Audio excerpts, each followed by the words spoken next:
Good evening and thanks for joining us tonight here on Primetime Sports. As you saw in the Open, the boys of summer, the baseball Cardinals are playing. So no better team than to bring in the St. Louis Union's vintage baseball to talk about the way things were in the 1800s. What a contrast between then and now. And joining me now, Dave Heim from the St. Louis Unions. I guess we could call you the captain today, representing the squad. Thanks for joining us. Thank you for having me. If you had to explain the first question I asked there, the difference between ball now compared to ball back in the 1800s, the way you're playing it, what would be the easiest thing you could say? I think it's more fun. I think it's more laid back. You don't have the stress of being out there competitive to win. Everybody's more sportsmanship, more camaraderie, just more fun, basically. Now, your team, the St. Louis Unions, this is basically, is it a North County type team? But there's teams all over the area that play against each other. Right. We're from Florissant, Missouri. We play at the St. Ferdinand Shrine, is normally where we play our home games. But our players consist of players from Fenton. I'm from Highland, Illinois. Players from the Florissant area. So it's kind of a diverse team. They come in and they all get to know each other and have a good time together. So. Now, we mentioned before we went on the air, it's not a league. It's a bunch of teams that play against each other, and they're not games. They're matches. They're matches. Is that right? Right. True. And we schedule our stuff with other people, so we don't have a league as such. Basically, you go out and you schedule to whatever teams or clubs, they call them, that are in the area. So. Now, do you keep score? Do you keep standings? Oh, yeah. Or is it just more laid back, hey, let's just get out and have some fun? No, we keep score. I mean, yeah, you want to win, but at the same time, that's not what it's all about. Everybody keeps stats. Well, I don't know if every team, our club keeps stats, but our club does, and that seems to be one of the big things in our club is the stat. So. Now, I had a chance a couple years to get out and see this, and I was just fascinated by the whole aspect of seeing no gloves and the old-time uniforms. Kind of explain how long this has been around and how it all came back up to fruition. Well, I think it's been around for probably 10, 15 years, maybe even longer for some clubs. And basically, it was just people wanting to get together for reenactment purposes, I guess, when it started. And then as it got hold, more and more clubs, actually came into existence. And when they did, then they started going, well, let's travel different places and play. So it's basically a Civil War era type deal where the guys could go out in, when they weren't in battles and stuff, and kind of get a little, fun and not have to be out there in the battlefield all the time. Right now, is this something that's just kind of located here in the Midwest region, or is this kind of stuff going on all over the country? Oh, it's going on all over the country. There's different places in California, Texas.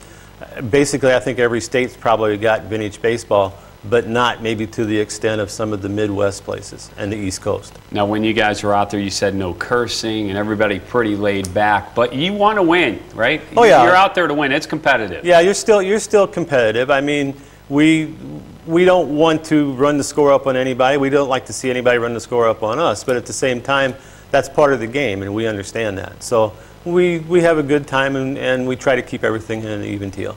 As you look at baseball today, the way it's played with the big salaries and everybody out for themselves, and compare that against the way you guys are playing, where it's just for fun, and the way they played it in the 1800s for fun. Yeah. Two different worlds, isn't it? Oh, yeah. Yeah. I mean, today, with the salaries that they have, if someone would get injured, they're not going to go out and play because they don't want to hurt themselves. As you can see, I got injured over the weekend, and I'm going to be back out there again Saturday because I enjoy the game, and whether I have a broken finger or whether it's just sprained, I'm going to be out there. So now, are there a lot of injuries in this game with using no gloves? Yeah, you'll have your sprained fingers, you'll have your fingertips, get hit with a ball. Basically, that's the two main ones, is the fingers and possibly a hand injury. But I've seen people actually, twist ankles because we do not play on an infield, it's all grass. So we play on an open field that is just wide open. So you can have all kinds of different things, ruts, molehills, whatever, and you got to be running around in it. So. What about different rules for the game that you play compared to the game that we know of today? Are there any major different ones, or are they pretty much the same? Yeah, there's a lot of major difference in them. In the 1860s, they have an 1858, an 1860, and an 1862 rules is basically what we play in this area. 1858, there was, if you hit a fly ball and it was caught, a runner could keep running, but they would get to go back to the base free. So they wouldn't have to get back to the base to tag up. They could run until the ball was caught and they could go back. In 1860, the rule was changed where if the ball was caught on the fly, the runner had to get back to the bag, so they had to go tag up. But at the same time, if you rounded second base, you did not have to retrace your steps back to the bag again. You could run from first to, from third to first to get back to the bag, so you didn't have to retrace your steps. Other type of differences is there's a one-hop rule, so if the ball is caught on the first bounce, it's an out. So whether it's on the infield, a line drive on one bounce, whether it's a fly ball in the outfield, which helps take away from where the, no gloves, it makes it a little easier for the fielders.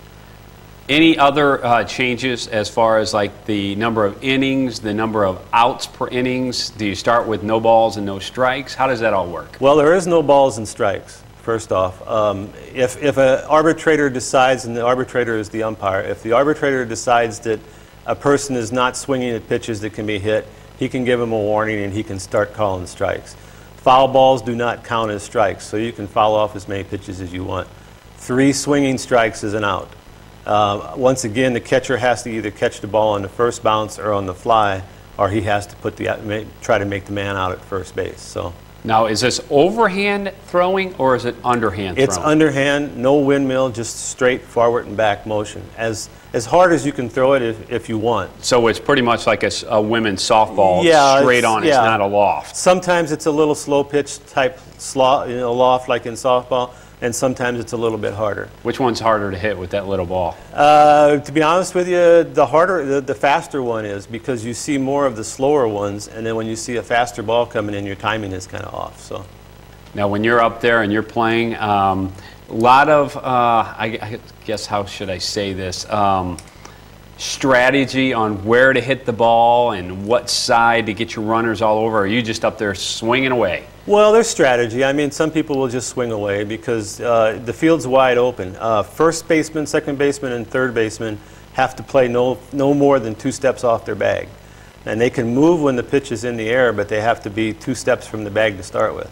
So that leaves a wide open, if you're a right-handed batter, a wide open space between first and second to hit. So a right-hander will, in some cases, try to hit the ball to the right side. A left-hander, they switch on him, so he'll try to hit the ball to the left side. In terms of running the bases, everything exactly the same. The ball hit to the infield, you throw it to first, catch it, and tag them out or tag the base? Tag the base for the out, but a runner cannot overrun the base. So he can be safe at first, but overrun the base, and they can still be tagged out. But once he hits first base, he becomes a runner and not a striker, which is what they call the hitter. And then if somebody had scored before he was tagged, or while he was being tagged out, the run would count. But if the run scores while he's being put out at first on a force, the run would not score. This seems like a lot to ingest, but I'm sure it's pretty simple once you get out there. Yeah, once you're out there for a couple matches, I think a lot of people get the idea and they get to know, especially the rules that they have to play by. So, what's been some of the feedback from some of the individuals who have come out to some of the matches for the first time? They enjoy watching it. I mean, they really do enjoy watching. They may have questions on rules because they're not used to the rules that we're playing by.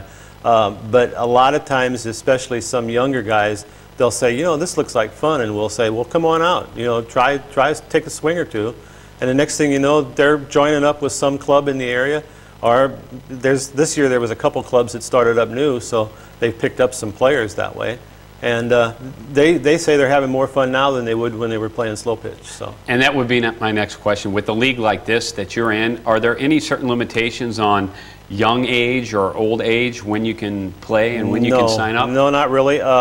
There's a couple of clubs that we play against that have kids that are like 13 years old, and they're not bad. They're good. I mean, they're young, but they still know how to play the game. There's some guys out there that are in their probably early 70s that are playing. So Sounds like a lot of fun. It is. It's a lot of fun. And you play on every Saturday, is that correct? Well, Saturdays or Sundays, whatever you can schedule. Some clubs like to play on Sundays, and some clubs like to play on Saturdays. So, what about a website where someone could go to find out more information about the unions and other organizations? Yeah, there's websites out there. The St. Louis Unions have a website. The St. Louis Perfectos have a website. St. Louis Lions have a website. Or University City Lions, I'm sorry, have a website. So that's the three big vintage teams in St. Louis area.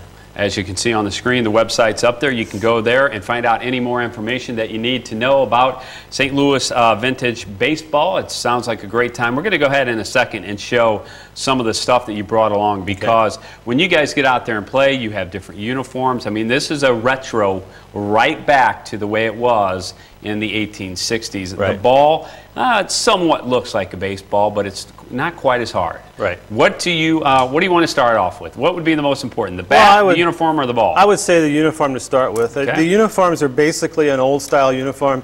Most teams have shields. The shields actually button on right now. Since I'm first now playing with the unions, I do not have my buttons on. So if you hold it up, yeah, if you hold it up, basically it would button on there. So that's right, kind it of would button on the right. And most teams like the shields, because back in those days, that seemed to be the big thing, is the shields. Now, there are also some teams that just don't have a shield, but they have some lettering on it too. So now, you ever stick like some piece of metal in there or something so you don't get knocked in the chest with the ball? I think that would hurt worse, to be honest with you. All right, let's talk about the balls here. We have two different ones here. One looks brand new and one looks a little used. Yeah, this is a brand new ball here, and they call them a lemon peel ball because they're basically lemon peel. It's not a two-piece leather. It's a one-piece, and it just goes up the seam, so it forms in the front. And these balls are a little softer and just a little bigger than what the baseballs are today, but they still hurt when they're new and they get hit at you on a line drive. So. Oh yeah, they are pretty. Right, and it's a pretty hard ball. And this one here is a lot softer than that one, and it's probably been used for 2 or 3 matches plus a bunch of practices. So now, what's on the inside of this again? To be honest with you, I'm not sure, but I know that it's not wound real tight, which makes the big difference in why the ball is a little softer. So we'll just have to cut one of these open to find out. How about that? Yeah. All right, I'll grab a bat. Okay. There's 2 different kinds of bats, and we'll hold this up. I'll hand it to you so you can kind of hold it. Okay. Now, which bat is this? Well, this is an ash bat. This is one that I had handmade for me.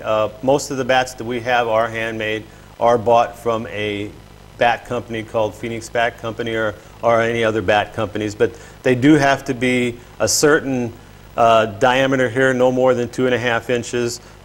They can be up to 42 inches long. So back in those days, they had bats that were 42 inches long. They looked like a toothpick.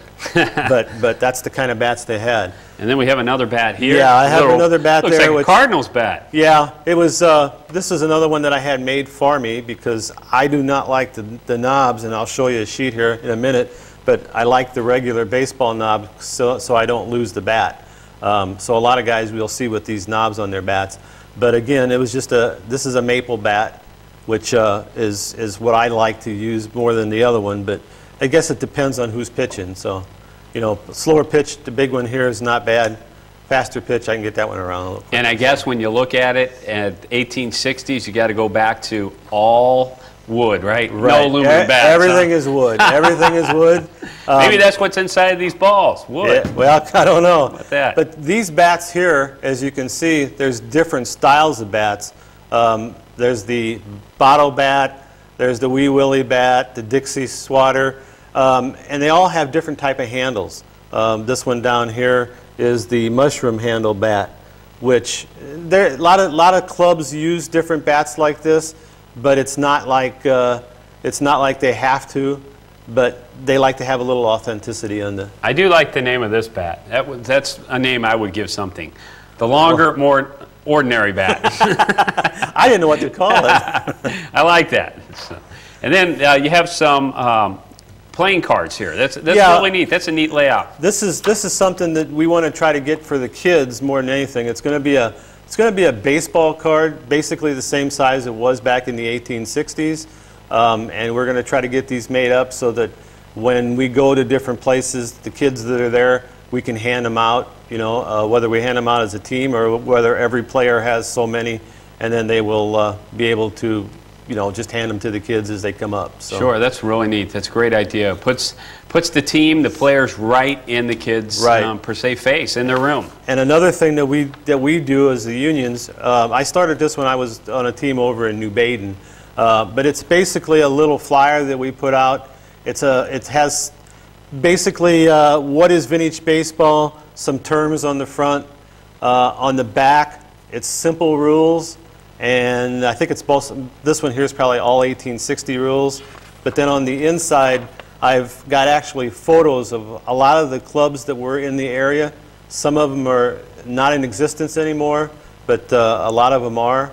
And it's different clubs that we play throughout the area. So sounds good. Looks great. And we hand that out to the people, and that way they get to see the rules. They know some of the terms, and they enjoy it. So. We also have what I put together a few years ago, which is the Vintage Baseball Association rules. And on the inside of that, what I have done is I've went from 1858 all the way over to 1867, showing the rule. And if something changed in it during that time, I've made it red so that they can see what the change was. And we kind of hand these out to some of the clubs that are starting new, so that they can, you know, have some rules that they can go by.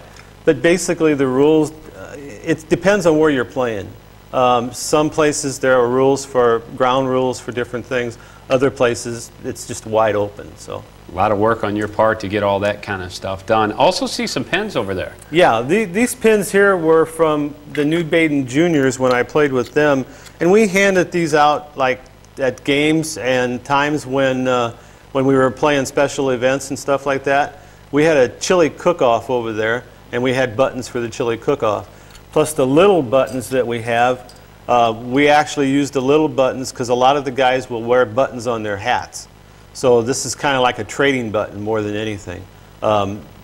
Basically when we go to Ohio and Indianapolis and places like that, they will take these buttons and we'll trade them with different people, and they will put them on their caps. And some of these guys have 50, 60, you know, buttons on their caps. I don't know how they play with them on there, but it's all about marketing, right? Yes, it is. Even back in the 1860s, all about marketing. And, you know, you talk in terms about all these teams that come up and the players kind of moving around. You've moved, I think, 3 different teams. Do you see a lot of that, people traveling and changing teams just for different reasons? Yeah, you do. I mean, you see a lot of times you'll see 2 or 3 guys, and I'm kind of one of them, that like to play the game so much that, you know, I know the guys from the Perfectos here in town. I know the guys from the Lions. And if they need players, I said, give me a call. You know, I'll come over and play with you. And you know, instead of being short, instead of, you know, going out and trying to find somebody at the last minute, I'd be more than happy to come over and play. And that's what you see. There's probably a couple dozen guys like that in the St. Louis area that love to play the game that much. So now you mentioned hats with the things on the hats. Were the hats then like the hat you're wearing now? No, the hat, or they look different? The hat then was the shorter bill, and they were, well, the old-time baseball beanie type caps. There's also some of the caps with the like the French type cap. You know, different clubs have different styles. Basically, it's just how you feel. There are some clubs that have hats just like this, but then they won't have any writing or anything on them. So. And a question: back in the 1860s, in this era, were women involved in this sport, and are they now? Women, I don't think were involved that much back in the 1860s, but now it's open to the women. In fact, most of the clubs have 1 or 2 women playing with them. We don't right now, but I know Murfreesboro has a woman playing with them. So does Decatur. Danville, Illinois has a club. The Perfectos, I don't think they have any women playing with them, but I do know the Lions have a couple. So. Now, are the games done by inning or by time? Basically, they're done by inning. Some places like to play 7 innings only, so they'll have 2 matches. Every day is basically 2 matches. If you do a round robin, then you'll play 7 innings, and then the other 2 teams will play, so you'll end up with three games of 7 innings. Our club likes to play 9-inning games, so we play 9-inning games over at St. Ferdinand all the time when we play over there. So. If you had maybe one thing to say to everybody out there to maybe get them off the couch on a Saturday or Sunday afternoon to come see old-time vintage baseball, what would you tell them? I would tell them to come out and watch. I mean, come out, have a good time. Bring your kids. Bring lawn chairs. Usually there's trees around to sit under, and talk to us. You know, we'd be glad to talk to you. You'll see what the game was played like back then as compared to today, and I think that you'll see that it was probably more fun back then than it is today for the players, at least.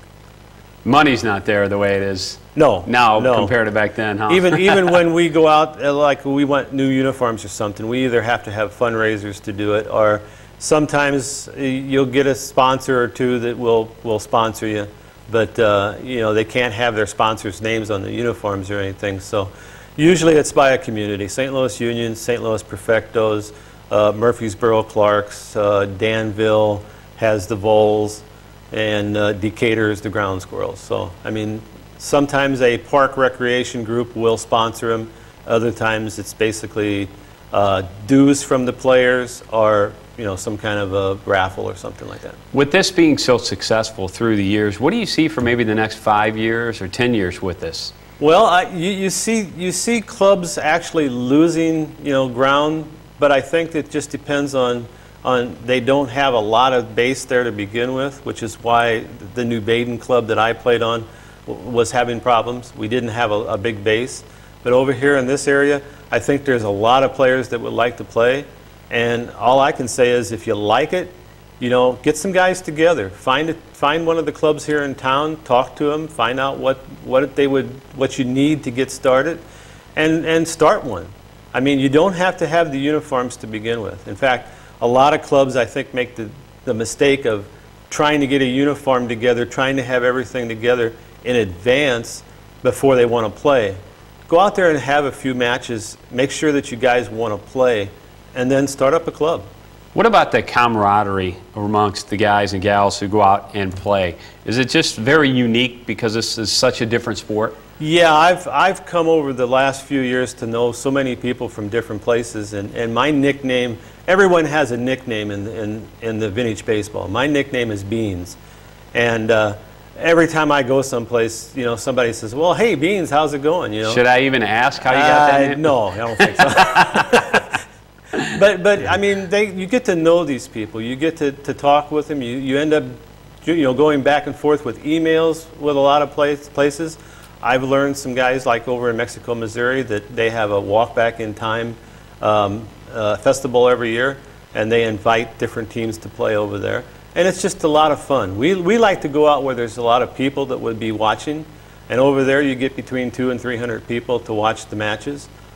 Same thing like we're going to French Lick this year to play over there in June, and they're saying that they're going to have quite a few people there watching. So we're hoping that this will be a time when people can come out, learn the game, and see what it was like. So. Now, as far as here in with St. Louis Unions in the North County area, what kind of crowds you get here? Well, because we're going to pick it up for you. I hope so. We're going to double or triple it. Sometimes we only get 10, 15 people. Sometimes we get 20, 30. Sometimes when we're playing that there's maybe a festival going on, we may get 50 to 100. It just depends on the day and who's walking through. A lot of people walking through the St. Ferdinand area over there at the shrine will stop and watch us play for a while. I mean, they'll stop and watch, and we try to hand them some information so that maybe they'll come out again. So it's got to be more exciting for you guys to play when there's a big crowd cheering you on. It is. I mean, it's more fun when you have people watching, because you get to try to make sure that you're showing them how it was played back then. If you don't have anybody watching, and sometimes it gets a little lax, and you start saying, well, there's nothing to show anybody, so we're just going out here and play the game. So do you find that after all these years of playing this sport that you're still kind of per se learning and teaching other people within the league and the team what you're actually doing? Oh yeah, definitely. I mean, I think I know most of the rules, but we play between 1858, 1860, and 1864 rules, which, when you're playing back and forth in those rules, you'll forget things. And there are other times that you say, oh, I didn't realize that was one of the rules. And again, the rules set forth in the Vintage Baseball Association is not necessarily rules that maybe the Lions will play or the Perfectos or the Unions will play. They may have their own little adaptation of the rules. So, do you find that maybe some of the, I don't want to say youngsters, or really any age, come out there and maybe are trying to relive their youth of playing, you know, baseball at a high level? They come out there and they want to be the big superstar. You guys have to kind of put them in their place. You have to tone them down sometimes. I mean, you have to tell them that, you know, hey, we're out here to have fun. You know, first off, we're out here to have fun and show people what the game was. And then if we can win, fine. And if we don't win, you know, that's not the big thing. I mean, everybody's got competitive juices in them, so, but it's not the only thing going. So, I can see, as we talked about that future, that 5 or 10 years in the future, maybe network TV deals for you guys, huh? Well, they didn't have TVs back in those days. Okay, you have a point. Other than that, is there anything else that maybe I missed upon that you might want to let everybody out there know about the sport of old-time vintage baseball? Well, I mean, there's a lot of different rule changes and stuff. You know, bases are 90 feet, just like in baseball today. So for the old-timers like me, that's a long way down there. And since I still play softball, you know, 60 feet to 90 feet's a lot different. So you've got a lot more running to do. And I'm not used to playing only so far from a base, you know, and having to move then. So a lot of teams will, you know, they may even say you can't move, which then makes it more of a hitting game because it makes things more wide open. But we kind of adapt to everybody's different rules. And the fields we play on, there is no, usually you don't try to play on a field with a diamond or anything. You try to play on grass. Anything's in play. If it hits a tree and bounces down, you can catch it, it's in play. Also with the cranks, which is the spectators, the cranks can catch a ball, and if it's for the home team, they can hand it to one of the players, and if it gets back to the pitcher, the batter's out.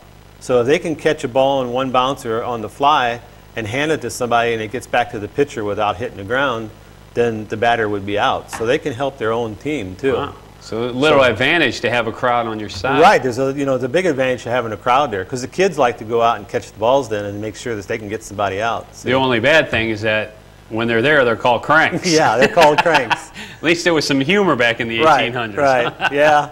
You know, and I can imagine we talked about the ball, you know, and I will bounce it here on the table.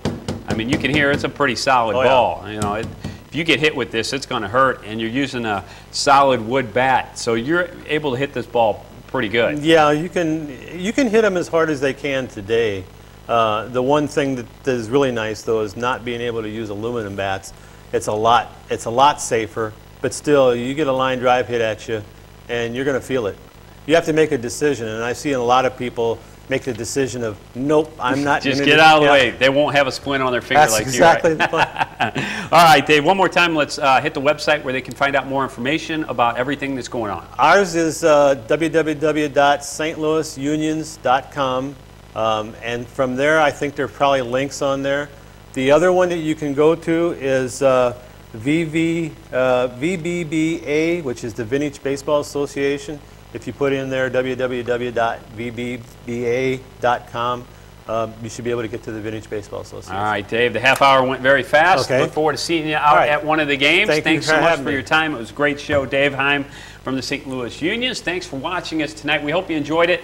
We'll see you tomorrow night right here on Primetime Sports.